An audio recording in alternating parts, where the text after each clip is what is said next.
Democracy fades amid darkening politics, Putin, Trump, and the Ukraine conflict.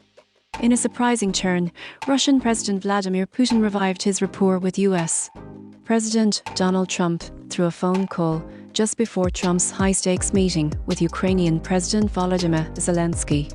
The conversation, which occurred on Thursday, shifted Trump's earlier willingness to supply Ukraine with long-range Tomahawk missiles. Instead of bolstering Kyiv's arsenal, Trump pivoted to a new summit with Putin, emphasizing a diplomatic path to end what he termed an inglorious war. This pattern of rapid policy swings follows a familiar script. Contact with Putin often leads Trump to adopt positions more favorable to Russian interests. By dangling the promise of a peace settlement, Russia has kept the United States from imposing harsher sanctions or delivering additional heavy weaponry, even as Russian forces intensify attacks across Ukraine. At the White House, Trump announced the upcoming summit, sidestepping any discussion of Russia's ongoing strikes on Ukraine's winter energy grid. After an earlier summit in Alaska, Trump had abandoned pressure on Moscow for a ceasefire, which only emboldened Russian offensives.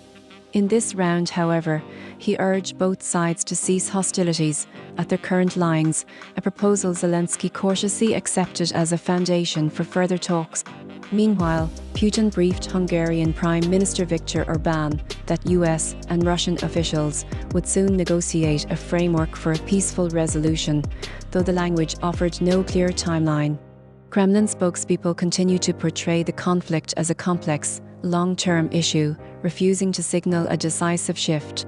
Analysts point out that Putin favors direct, high-level talks in neutral venues like Budapest, deliberately excluding smaller actors. European leaders have warned that Putin's overtures lack sincerity and have called for renewed US pressure and increased military aid to Ukraine. Adding a personal dimension, Putin praised Trump's role in the Gaza peace agreement and lauded First Lady Melania for her efforts to reunite displaced children with families despite unrelated controversies.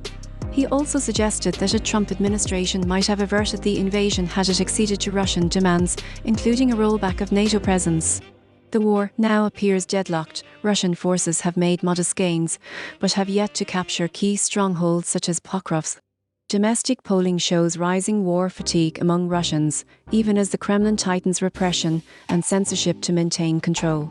The economic toll of sanctions and the war's drain on Russia's budget are becoming evident, yet the regime remains resilient, leaving the future of the Russia-Ukraine conflict uncertain and heavily dependent on the diplomatic choreography of its principal leaders.